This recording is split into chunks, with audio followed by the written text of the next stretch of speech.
Hello मेरे प्यारे students, मैं कुमार आनंद आप लोगों का हमारे प्यारे इस यूट्यूब चैनल कॉन्सेप्ट वाला इंग्लिश में स्वागत करता हूं। और आज की हम लोगों की प्रोनाउन की जो क्लास आई हुई है वह एक्सरसाइज नंबर 12 है। यानी कि हम लोगों ने बहुत सारे क्वेश्चंस के प्रैक्टिस कर चुके हैं। कम से कम माना जाए तो 150 प्लस क्वेश्चन के हम लोग प्रैक्टिस कर चुके हैं, क्योंकि पर क्लास में यदि 10 क्वेश्चंस भी काउंट किया जाए तो 15 इंटू लमसम 150 क्वेश्चंस तो हो ही जाएंगे, इसमें कोई डाउट नहीं है। और अभी और भी ढेरों सारी प्रैक्टिस करनी है, प्रैक्टिस की कमी नहीं छोड़नी, ध्यान रखिएगा। विद कॉन्सेप्ट के साथ हमें प्रैक्टिस करनी है और इतने डिटेल से हम लोगों को प्रैक्टिस करनी है कि माइंड में हर एक वो बात बैठ जाए, एक एक बात बैठ जाए, ताकि जब हम लिखें तो माइंड इंडिकेट करे, जब हम लोग बोले तो माइंड ऑटोमेटिक रिएक्ट करे। इन सारी बातों को हमें एक ही साथ सीखना है और लगातार सीखते रहना है, क्योंकि सीखने की कोई एज नहीं होती और ना ही इसकी कोई लिमिट है। अब जब तक सीखना चाहिए नॉलेज है, ये तब तक सिखाते रहेगी और आप तब तक सीखते रहेंगे। और हर बार कुछ ना कुछ नए प्रकार के क्वेश्चंस आते हैं तो उसको डील करने का सॉल्यूशन हम लोग ढूंढते रहेंगे। तो आज के हम लोगों की जो 10 क्वेश्चंस हम लोग करने वाले हैं, जिनमें से फर्स्ट क्वेश्चन है this is mine pen. Second, between you and I Mohan is a thief, let me take your leave, he cannot bearing separation from me, good girls like you and she should not abuse others, this pen is superior to your, every man and every woman should obey their elders, he avail of the chance, he will not object to me going there. Number 10, he is a good player isn't it. ये 10 questions है। अब इसकी practice तुरंत हम लोग कर लेंगे, ज़्यादा टाइम अब हमें गंवाना नहीं है, क्योंकि हम लोगों ने ढेरों सारे क्वेश्चंस की प्रैक्टिस हम लोग पहले ही कर चुके हैं। अब कौन से क्वेश्चंस है वो एक एक करके देख लेते हैं। फर्स्ट क्वेश्चन है दिस इज माइन पेन।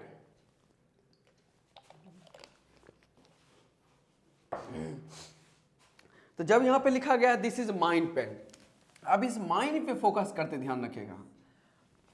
एक होते हैं पॉजेसिव एडजेक्टिव, पॉजेसिव एडजेक्टिव की बात करते हैं, और एक आते हैं possessive pronoun, possessive adjective, possessive pronoun.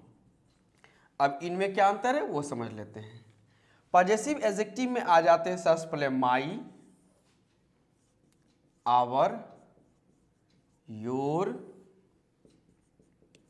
His, हर और देयर। ये कुछ हैं जो पॉजेसिव एडजेक्टिव होते हैं। अब इन पॉजेसिव एडजेक्टिव की खासियत क्या होता है कि इनके बाद हमें एक नाउन चाहिए। My, our, your, his, her, their, ये सब कभी भी अकेले नहीं रह सकते हैं, इनके साथ यानी इनके बाद हमें तुरंत एक नाउन चाहिए, ध्यान रखिएगा। अब इनके बाद जो नाउन हो, एक ही सेंटेंस में यदि पॉजेसिव एडजेक्टिव के बाद आने वाला नाउन वो ऑलरेडी पहले से ही दिया गया हो, यानी कि वो ऑलरेडी यूज्ड हो उसी सेंटेंस में, पॉजेसिव एडजेक्टिव के बाद जो नाउन आ रहा है यदि वो नाउन पहले मौजूद हो, ध्यान रखिएगा, तो वैसे सेंस हम लोग क्या करते हैं, यहाँ पे my, our, your, his, her, their का यूज नहीं कर सकते। जैसे सेंटेंस यदि बन जाए कि this pen is my pen, this pen is my pen. अब यहां माई पॉजेसिव एडजेक्टिव के बाद जो नाउन आ गया है पेन, इस पेन की चर्चा इस सेंटेंस में ऑलरेडी पहले की जा चुकी है।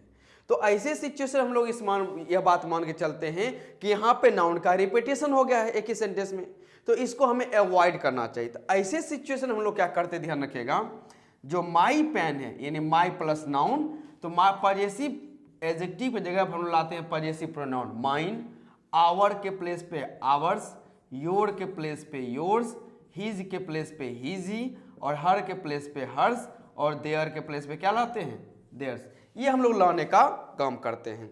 तो आंसर इसका बनेगा सही रूप से यदि आप बनाना चाहें तो this pen is my pen की जगह क्या लिखिएगा, माइन लिखिएगा। तो ये पॉजेसिव एडजेक्टिव के प्लेस पे पॉजेसिव प्रोनाउन का यूज करते हैं, लेकिन उसकी एक कंडीशन होती है। वो कंडीशन क्या है कि वह नाउन ऑलरेडी उस सेंटेंस में यूज होना चाहिए। अब इसमें समझते हैं, यहां पर पेन ऑलरेडी पहले आया नहीं है, मतलब फर्स्ट में आया हुआ है। यहां पर जो पेन है इससे पहले कभी दिख नहीं रहा है, यानी पहली बार आया हुआ है। जब पहली बार आएगा तब आप पॉजेसिव प्रोनाउन माइन का यूज कैसे कर सकते हैं, पहली बार आया तो पॉजेसिव प्रोनाउन का यूज नहीं कर सकते। पॉजेसिव प्रोनाउन का यूज आप तभी कीजिएगा जब उससे पहले नाउन हो। ऐसे यदि वो नहीं आया है तो आप आराम से पॉजेसिव एडजेक्टिव का यूज करें। अब यहाँ देखते हैं तो माइन कट जाएगा, यहाँ पे आंसर बनेगा this is my pen, this is my pen का हम लोग यूज कर लेंगे। अब आगे आते हैं, और भी कोई पॉजिटिव का होगा तो फिलहाल देख लेंगे। एक और क्वेश्चन देख लेते हैं जो जो रिलेट करेंगे। नंबर 6 में कहा गया this pen is superior to your, this pen is superior to your. अब यहाँ देखिएगा कहा गया कि यह जो कलम मेरे पास है इज सुपीरियर टू योर, मतलब वो तुम्हारे कलम से सुपीरियर है। तो एक तरह से यहाँ पर वास्तव में होना चाहिए था पेन, यानी पेन का कंपैरिजन किसके साथ होगा, पेन। तो ऑटो यहाँ पर होना चाहिए था योर पेन, लेकिन योर पेन लिखोगे कैसे, पेन तो पहले से मौजूद है। और यदि आप यहाँ लिखते हैं योर पेन, इसका मतलब पेन का रिपीटेशन हो जाएगा। तो ऐसे सिचुएशन क्या होता है, मैंने पहले बताया हुआ है, जब योर प्लस नाउन और ये नाउन ऑलरेडी पहले से मौजूद हो तो योर प्लस नाउन जगह पे क्या लगाते हैं, योर्स। तो यानी यहाँ पर जो योर लिखा हुआ है इसको हम लोग हटाएंगे और इसके जगह पर हम लोग क्या लिख देते हैं, योर्स। तो नंबर 6 का आंसर बनता है this pen is superior to yours होगा। इस बात को ध्यान रखते हैं। और कोई क्वेश्चन देख लेते हैं, ऐसा हो तो देख लेते हैं। चलिए फिलहाल नहीं है, बाद में देखेंगे। अब आते हैं, between you and I Mohan is a thief. अब यहाँ पे क्या गलती है वो समझ लेते हैं। यहाँ पर आपको समझना यह है कि बिटवीन का parts of speech preposition, preposition, preposition. Between is a type, between is an example of preposition, and we already know that after preposition we have to use an objective case, not a subjective case. It means you have to use objective pronoun after preposition, not subjective pronoun. But in this sentence, when between has taken after it you and I, you have to mention that you is a word which can act as a subject or a pronoun, as a subject or as an object in a sentence. You can act as a subject or an object in a pronoun. That's why we can understand here you is acting like an object. You is acting like an object. But one point is that if you is object, and we also know that and is a conjunction, and is a conjunction. It always used, ध्यान रखिएगा, और its function is, one of the function is that if before and is a subject, then after and you have to use subject. But if there is object before and, then another object will be after and. अब you have to know that, or you already know, and you have read before, you is acting as an object. It means here must be object, because and is a conjunction. If before it is object, then after it must be object. And I is a subject, not an object. It means we have to replace I with me, means यहाँ I will be cancel and you have to use me। कहने का मतलब ये हुआ, ध्यान रखिएगा कि between एक प्रीपोजिशन है और प्रीपोजिशन के बाद हमें क्या चाहिए, एक ऑब्जेक्ट चाहिए। अब प्रीपोजिशन के बाद यू तो ऑब्जेक्ट का काम कर जाएगा, क्योंकि यू सब्जेक्ट और ऑब्जेक्ट दोनों का काम करता है, लेकिन उसके बाद आई तो सब्जेक्ट का काम करता है, जबकि मुझे क्या चाहिए, ऑब्जेक्ट चाहिए। तो यहाँ से आई कट के क्या हो जाएगा, मी। ये आपका आंसर होगा।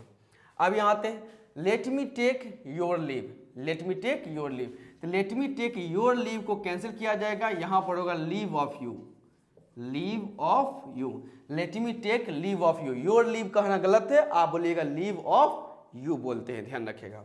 आगे आते हैं, he can not bearing separation from me, he can not bearing separation from me. ही तो यहाँ पे सब्जेक्ट का काम कर रहा है, कोई दिक्कत नहीं है।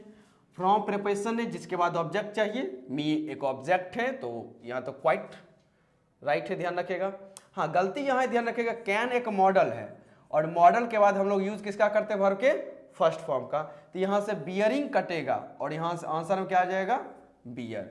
तो आंसर बनेगा ही can not bear separation from मी, यानी यहाँ पर गलती ध्यान रखिएगा प्रोनाउन में नहीं है, the error is in verb, word में गलती है।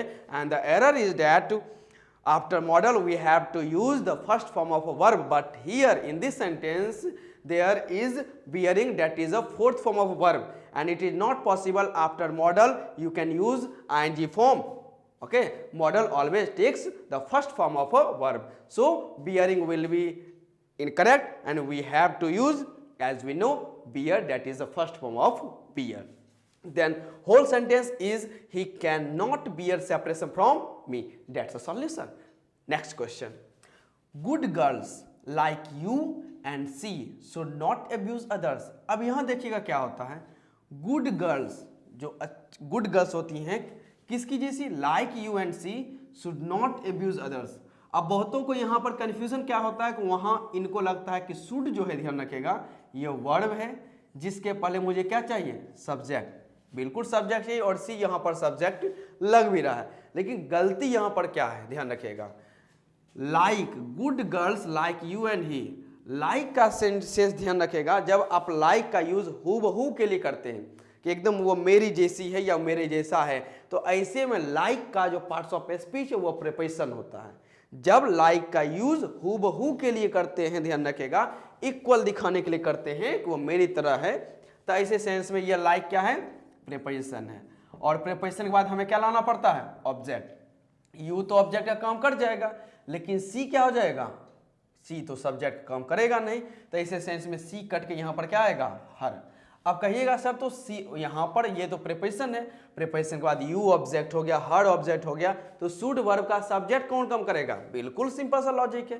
प्रीपोजिशन के बाद सबको ऑब्जेक्ट बनना है, जाने दो, ऑब्जेक्ट बनेगा तो उसे जाने दो, सब्जेक्ट बनने का काम यहाँ पर गुड गर्ल्स तो करेगा ही, इसमें कोई डाउट नहीं है, सब्जेक्ट बनने का काम गुड गर्ल्स कर सकता है। आगे आते हैं, नंबर 6 तो पहले सॉल्व कर दिया गया, अब यहाँ आते हैं, every man and every women should ओबे their elders, every man and every women should ओबे देयर एल्डर्स। अब यहाँ पर गलती एक चीज आ जाती है, ध्यान रखिएगा, वो गलती क्या है कि यहाँ पर एवरी के बाद और यहाँ पर भी जो एवरी है, इसके बाद आप प्लुरल का यूज तो कर नहीं सकते, ईच और एवरी के बाद हम लोग सिंगुलर नाउन का यूज करते हैं, क्योंकि ये डिस्ट्रीब्यूटिव प्रोनाउन है। डिस्ट्रीब्यूटिव प्रोनाउन क्या करता है, सबको डिस्ट्रीब्यूट करके काम करता है, एक एक करके अलग करके बात करता है। तो ऐसे सिचुएशन में यहाँ से मैन कटेगा, तो MAN ना आके क्या लिखना पड़ेगा, MEN ना लिख के MAN, यहाँ पर फिर कटेगा WOMAN ना लिख के आपको लिखना पड़ेगा WOMAN, यानी EN वाला हो जाएगा गलत। एवरी के बाद आप लोगों को या हम लोगों को हमेशा सिंगुलर नाउन का यूज करना पड़ता है, that's why man MEN is incorrect, MAN is correct, and WOMEN is incorrect, WOMAN is correct. अब इसमें एक और गलती आ सकती है, ध्यान रखिएगा, डिस्ट्रीब्यूटिव प्रोनाउन हमेशा डिस्ट्रीब्यूट करके काम करता है, ये कभी कंबाइन करता ही नहीं है। जब ये कंबाइन नहीं करता है तो इसके लिए जो पॉजेसिव एडजेक्टिव आता है वो भी सिंगुलर चाहिए, क्योंकि डिस्ट्रीब्यूटिव प्रोनाउन सबको बांट कर रखता है, ये कभी ज्वाइन होने ही नहीं देता है डिस्ट्रीब्यूटिव प्रोनाउन, ध्यान रखिएगा। जब ये ज्वाइन करेगा ही नहीं तो आपको क्या करना पड़ेगा, इसको अलग करना पड़ेगा, जिस वजह से पॉजेशन में हम लोग क्या यूज करेंगे, सिंगुलर। ये पिछले क्लास में भी डिस्कशन हो चुका है, तो यहाँ से देयर तो नहीं होगा क्योंकि ये तो प्लुरल है। तो अब ऐसे सिचुएशन हमें यूज करना है सिंगुलर, लेकिन करे क्या, मैन है तो हिज लगाना पड़ेगा, वोमेन है तो हर लगाना पड़ेगा, मैन है तो हिज, वोमेन है तो हर। तो ऐसे सिचुएशन हम लोग क्या करते हैं, नजदीक वाला का सेंस लेते हैं, तो वोमेन के अकॉर्डिंग यहाँ पर क्या लगाना पड़ेगा, हर।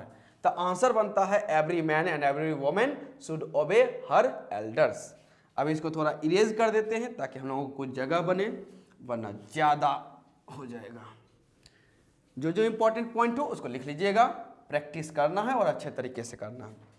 आगे आते हैं, ही अवेल ऑफ द चांस। अब इतना याद रखिएगा, जो अवेल वर्ब है AVIL, इसके बाद हमेशा एक ऑब्जेक्ट चाहिए। यदि ऑब्जेक्ट नहीं दिया हुआ है तो ऐसे सिचुएशन हम लोग रिफ्लेक्सिव प्रोनाउन का यूज कर लेते हैं, रिफ्लेक्सिव प्रोनाउन का यूज कर लेते हैं।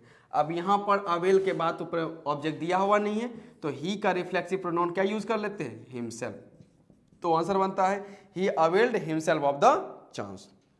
आगे आते हैं, he will not object me going there. अब यहां से एक सिचुएशन बनता है, जो गोइंग को हम लोग बात करते हैं, अक्सर बच्चे इसको समझ लेते हैं गोइंग हमेशा वर्ब का फोर्थ फॉर्म है, जबकि ऐसी बात नहीं है कि वर्ब का फोर्थ फॉर्म नहीं है, लेकिन इतना ध्यान रखिएगा कि वर्ब की फोर्थ फॉर्म जिरंड के सेंस में यानी कि यह नाउन का भी काम करती है। जैसे हम लोग कहते हैं swimming is a good exercise, तो what is a good exercise, swimming is a good exercise. ये सब्जेक्ट के केस में हम लोग बता भी चुके हैं आप लोगों को, तो स्विमिंग यहाँ पर नाउन बन जाता है। I like what, I like swimming, तो स्विमिंग वहाँ पर क्या है, नाउन है, ध्यान रखिएगा। तो यहाँ पर कहा गया है he will not object to. अब यहाँ पर ध्यान रखिएगा टू प्रीपोजिशन है, जिसके बाद हमें चाहिए एक ऑब्जेक्ट। ऑब्जेक्ट के तौर पे या तो नाउन आ सकता है या तो प्रोनाउन।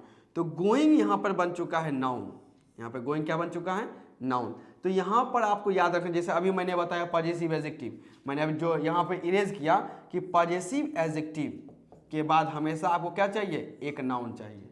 और यदि वो नाउन है तो इससे पहले पॉजेसिव एडजेक्टिव के तौर पे मी नहीं आता है, इससे पहले क्या आता है, माई। तो यहाँ से मी कटेगा और यहाँ पर क्या होगा, माई होगा। बहुत अच्छा क्वेश्चन है और बार बार आपके प्रैक्टिस सेट में मिल जाते हैं।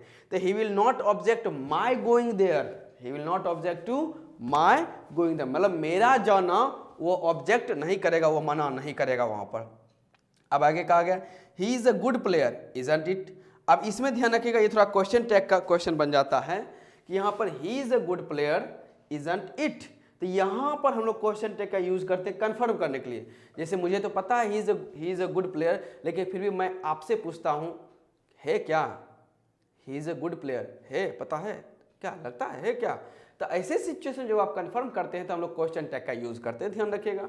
तो यहाँ पर क्वेश्चन टैग में जो यहाँ पर सब्जेक्ट है वही सब्जेक्ट हमें यहाँ पर भी लगाना पड़ता है। तो यहाँ से इट करके काट कर हम लोग क्या लगाते हैं, ही का यूज करते हैं। तो आंसर बनता है he is a good player isn't he. चलिए, तो ये सारे हम लोगों के एक्सरसाइज नंबर 12 के 10 क्वेश्चंस के हम लोगों ने प्रैक्टिस तो कर ही लिए हैं। अब इसी तरह के क्वेश्चंस के लिए हम लोग मिलेंगे नेक्स्ट क्लास में। तब तक के लिए आप अपने सेहत का ख्याल रखें, ओके। और मिलते हैं अगले क्लास में ढेरों सारे खुशियों के साथ। छोटों की गलतियों को माफ़ करें, बड़ों का सम्मान करें और खुशहाल ज़िंदगी जिए और अच्छे से रहें। Thank you so much.